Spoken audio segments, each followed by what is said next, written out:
All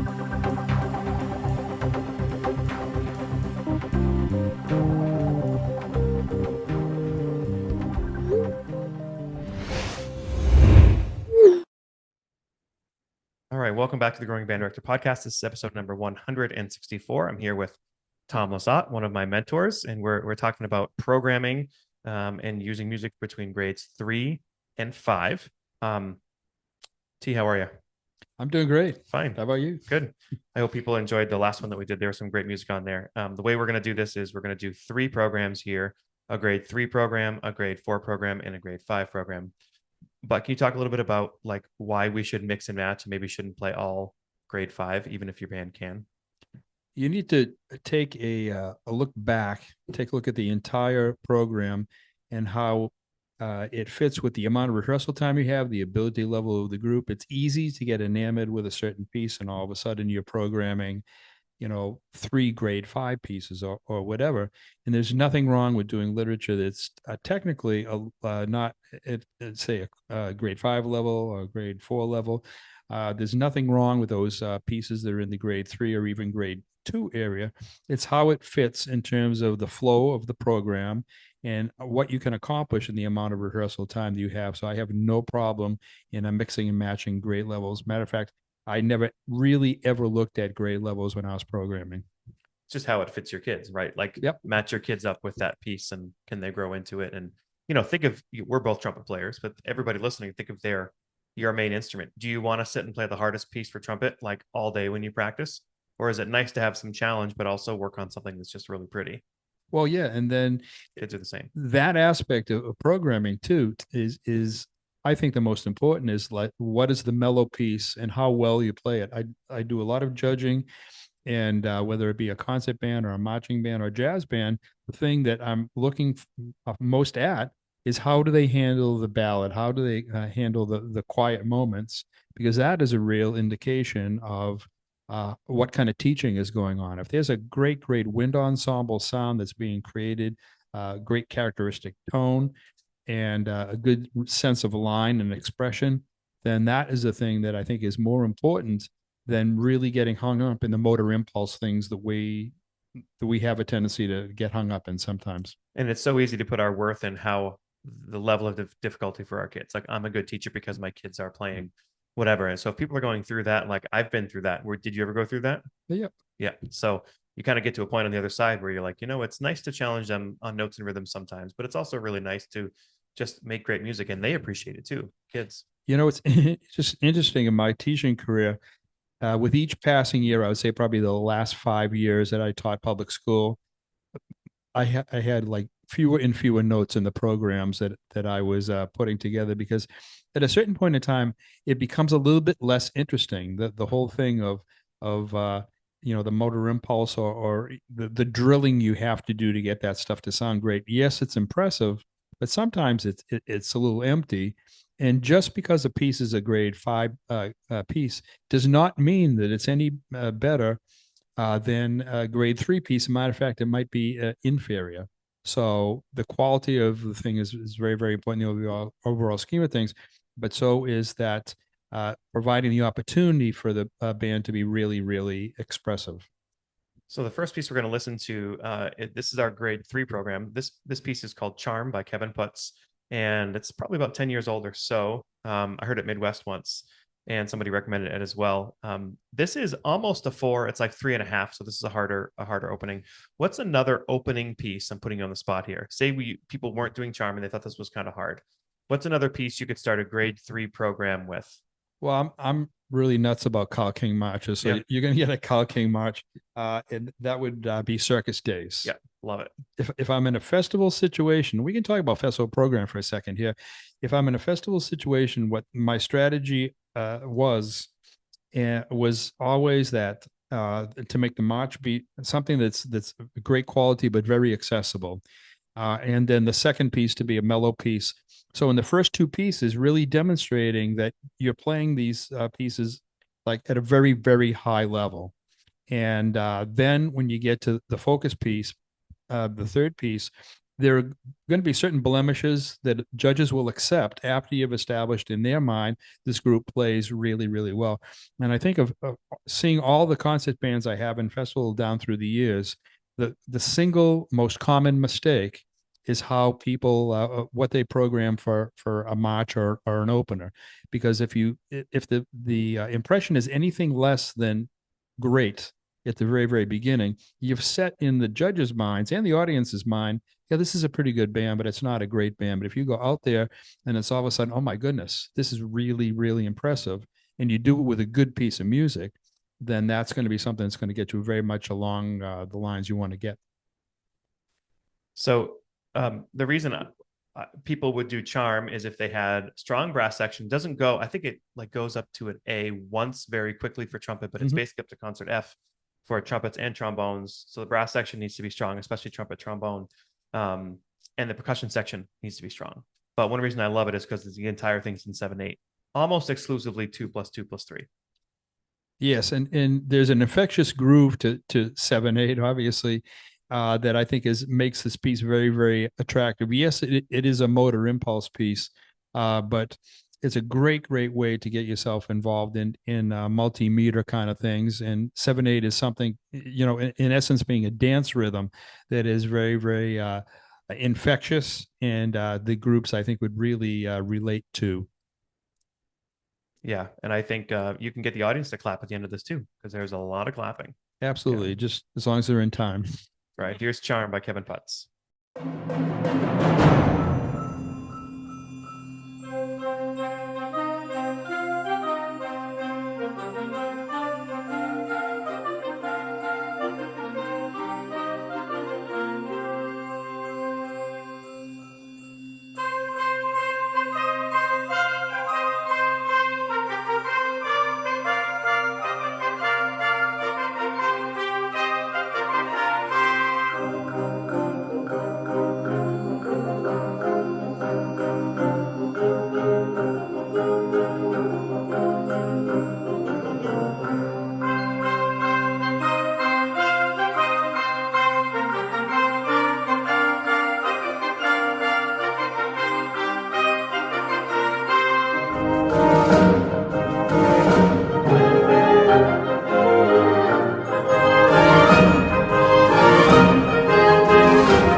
The ballad that we're going to pair with this is Ye Banks and Braes of Bonnie Doon by Granger. And of course, one of the downfalls is there's limited percussion experience there, but you could always add marimba and vibraphone to this if you're in a position where you could not separate them at all. One reason I love it is, I mean, A, it's Granger and the folk music that you're listening to, but equally as important that it's in slow 6/8. And it's really hard to find music that's in slow 6/8. Yes, and we're talking about the sort of cross pollination of grades and stuff like this. When I was in at Cape Elizabeth with our top group, this is one of the pieces that we did. The kids really, really loved it, and it's Granger, but less harmonically gnarly than a lot of his things. So you get the folk song aspect of it, but you don't get any undue uh, situations that you're going to need to deal with as far as a balance and harmonic, them understanding what the harmonics are, and it's a really lifting and a lilting kind of piece. Because it's Scottish, the reed part of it is really important. So I've done it with soprano saxophone because Mhm. it's in the. Can you do it without soprano? I bet you probably could. Yes. But like say you're in a position where you don't have oboe, but you do have soprano saxophone. Like obviously that's going to help you with that bagpipe sort of sound. Yes, yes. The other thing about it is really cool is you have that Scottish snap. Yeah. So you're teaching uh, what is in essence a backwards rhythm from the way that we see that rhythm normally notated. So that is one of the things that initially is a little bit tricky because they're not used to playing that particular aspect of things. The But 16th followed by the dotted eighth. yep, Yeah. and it's a really very fine piece. And what you can do is take the lyrics and like literally time up what are the words that happen at that point, because that will help them relate to that as well. Yes. So here's Eubanks and Bray's Bonnie Doon.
Okay, and the third piece we're going to put with these two is a three movement work by, oh, what's his name? William Rhodes, right? William Rhodes. Yeah, I Yep. got that. Mhm. Okay, Brazilian folk dance suite.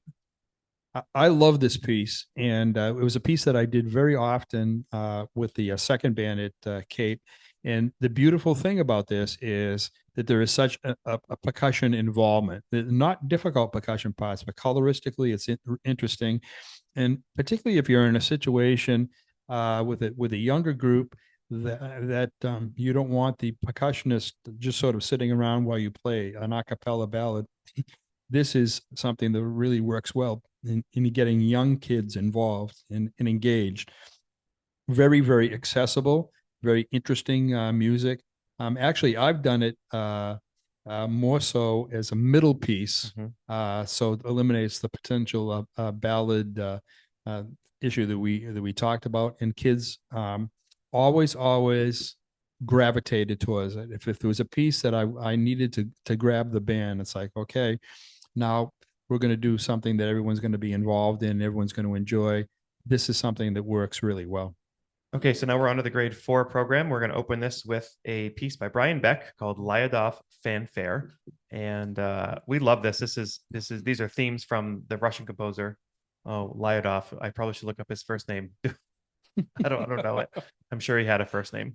This is a really, really great opener. I'm very, very energetic. And what I love about it is there's certainly bits of small bits of the Mussorgsky Great Gate of Kiev. So you're hinting towards that orchestral literature in this piece, and it's very, very exciting. I think it makes a great opener.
Okay, so next we're going to do Song for Lindsay by Andy Boyson Jr. Yeah, I have a personal connection to this piece of music. It's one of my favorites. It's so beautiful. And Lindsay was Lindsay Rapp back in the day in Norwood High School. She was a very, very good flute player, and she was one of my students. And then years later, I happened to see a thing from a publisher and happened to be mentioning a song for Lindsay. And of course, by this time, I think that Lindsay Rapp was Lindsay Boyson, and this tune is really wonderful because it's a great expression of love. So he wrote it originally. I was at their wedding, and it was the solo piano piece that they played while they were on the altar. So he wrote that piece for her as a present on their wedding, and then of course orchestrated it and had it published. So it starts with a French horn melody, which was Andy's instrument, even though he says he doesn't associate with it anymore.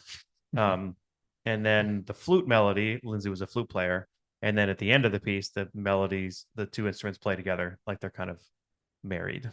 So that's sort of like the inner workings there. Yeah, it's a gorgeous piece. 5 percussion parts and piano. Yeah, here's Song for Lindsay.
Okay, and the third piece we're going to pair up with those two is A Longford Legend by Robert Sheldon.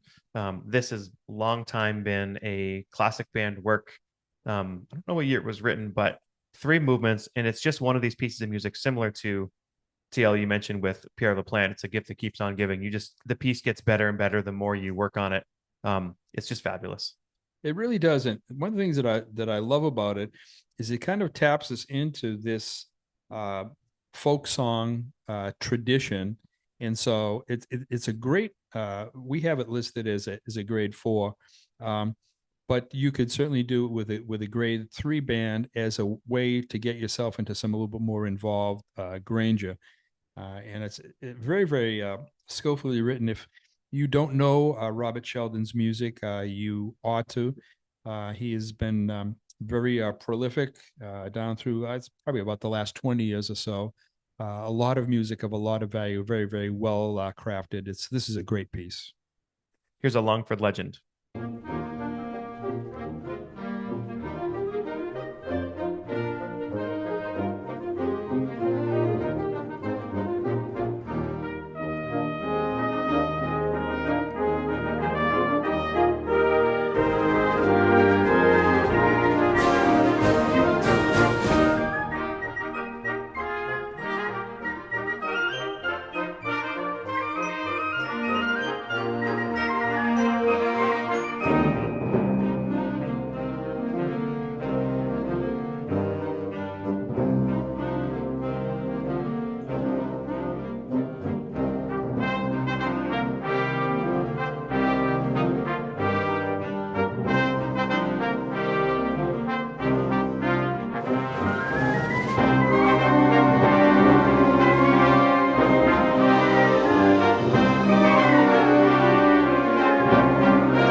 we're commiserating about Original Suite. So now we're under the grade 5, and Original Suite by Gordon Jacob is just one of these gems of traditional band music that's just amazing. And give me your experience.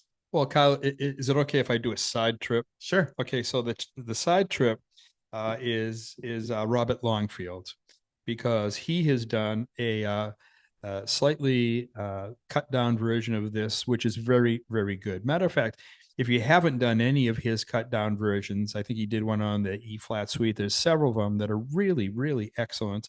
And this is a piece that was sort of like save the day as far as Original Suite is concerned. I had the a misfortune or fortune, I don't know, of programming it when I was at Cape. And it challenged us to the nth degree. And we really, really wrestled with it. And it was worthwhile because it's such a great piece of music, but there are a lot of pitfalls. If you have a top-notch high school group, yes, that it's very, very valid. But just be careful. That's the only thing that I would say. Yeah, you know what's funny, that not many pieces are like this. As we were working on this piece, this was over a decade ago, 15 years ago or so. The piece felt like it got harder. Like the more we paired away and Yep. the better we got at it, things got even harder. I mean, you need some really good players for this. Mhm. But it is also a nice, if you're a group that does a lot of whole suite and a lot of things like that, like this is a little lesser known than those, Yes, but the music is just fantastic. zero doubt about that. Yeah, an Original Suite, Gordon Jacob.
Okay, the ballad we're going to put with this is really a fantastic piece of music by Timothy Marr called Endurance.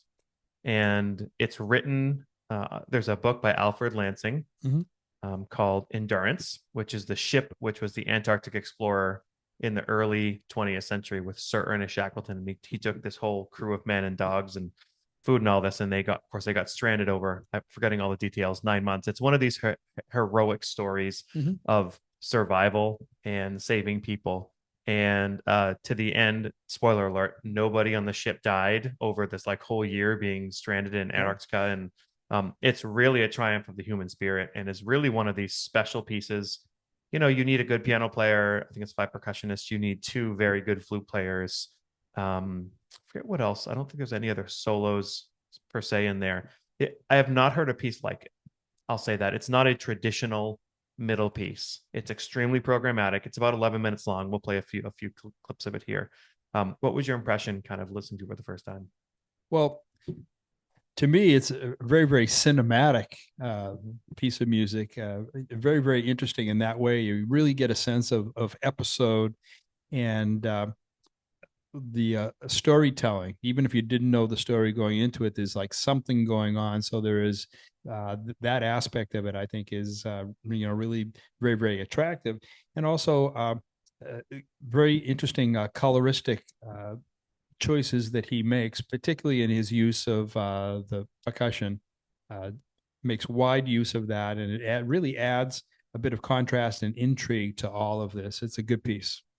What we had actually, I heard it done, and the timpani player has to play on the bowls of the timpani instead of the head for a Mhm. good portion of this. So if you have nice hand hammered copper timpani bowl heads, like it even sounds better. So just something to think about. You know, if you needed a reason to get new timpani, this piece would be would be one of them. All right, here's Endurance, Timothy Mark.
And the final piece of this episode is going to go with this. This is called Fantasy on a Theme by Sousa by Andrew Boysen Jr. The theme was his favorite theme, is his favorite march. Sousa March is Fairest of the Fair, which is basically a tune where Sousa like stalked this girl that he really liked at the fair, right? Wasn't that the whole thing? Like there's this girl that he saw at a fair that he really liked, so he went home and wrote a melody. So anyway, the introductory four measures of that goes beep, and that's the intro. He used that four measures to make this piece. Yeah, I think that this is a really a great piece. It is a great piece to end with because the audience hook is most definitely there. We're talking about before when Andy did this at a district band. He started with Fairest of the Fair and then ended with the variations, and it was a great way to tie it all together. And what I like about it is I think it's a great way to introduce Sousa's music in a more contemporary fashion. And then from there, you can take a deeper dive into the more technical aspects of because some of Sousa's music can be very, very technical. It was interesting. Just a couple of weeks ago, I rehearsed a band, and they were doing the Mother Hubbard March. I don't know if you know that one, No, but it's kind of a fantasy on childhood pieces, and boy, the technique for the woodwinds gets pretty gnarly, and so that can be a thing that prevents a group sometimes from doing Sousa's music. But this is a great way within technically moderate or modest means to be able to accomplish that. if there's anybody wondering why the show lists this as a grade 3.5 and we are putting it in the grade 5, is because at one point I asked him about it and he said he believed it was a 5. So I'm not trying to start a feud or anything, but this is classic. Like it says it's a 3.5. If you have a 35 person typical grade 3 band, this is not a piece I would do. Yeah, and that's why to not get hung up in the stuff that the publishers put out. And I know one thing that occurs within the publishing industry, and it has been a trend for a number of years, and that is that the grade levels have a tendency to be less and less and less down through the years. Because a lot of times directors will take a look, and if it says medium advanced, then they don't want to go anywhere near it or advanced, and so publishers start to do this little thing of, okay, well, we'll put it at this other grade level, and then we'll sell more music in that situation. That's why you have to be very, very careful just to be before you're purchasing or when you're purchasing to look very closely at what the piece is and what it is in comparison to the technical ability of your performers. And that's the thing that's most important in this situation. And I mean, check it out. If the composer says it's a grade 5, then he had that in mind when he was writing it, and he had certain ensembles in mind, by the way, when he was writing it. And even if it turns out to be a grade 4 rather than what Andy was talking about as a grade 5, be very, very careful in checking all of this out before you program any piece. And I don't know if people have heard about this, but there's a difference between like a wind ensemble piece and a symphonic band piece, where this is a piece that I would really classify in the symphonic band side of things. Mm-hmm. Like you need bodies. To the end of the last minute or so of this, to me, sounds like a drum corps ending. Like it's so full and glorious. But if you've got one on a part, it just isn't going to cut it unless it's the Marine band. If it's the Marine band, then all bets are off. Absolutely. But for us mortals, this would be done well with a large band. So here's Fantasy on a Theme by Sousa.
We sincerely appreciate you taking your valuable time and listening to the Growing Band Director podcast. Your students are very lucky to have a band director like you. If you have any suggestions for episode topics or think you have an area of expertise to share on a show with us, please reach out. If you enjoyed this episode, don't forget to subscribe. And if you want to help spread the word, please give us a 5-star review and tell your band director friends to subscribe as well. We're available on Apple Podcasts, Spotify, our YouTube channel, and wherever you listen to podcasts. Thanks for listening to The Growing Band Director. See you next week.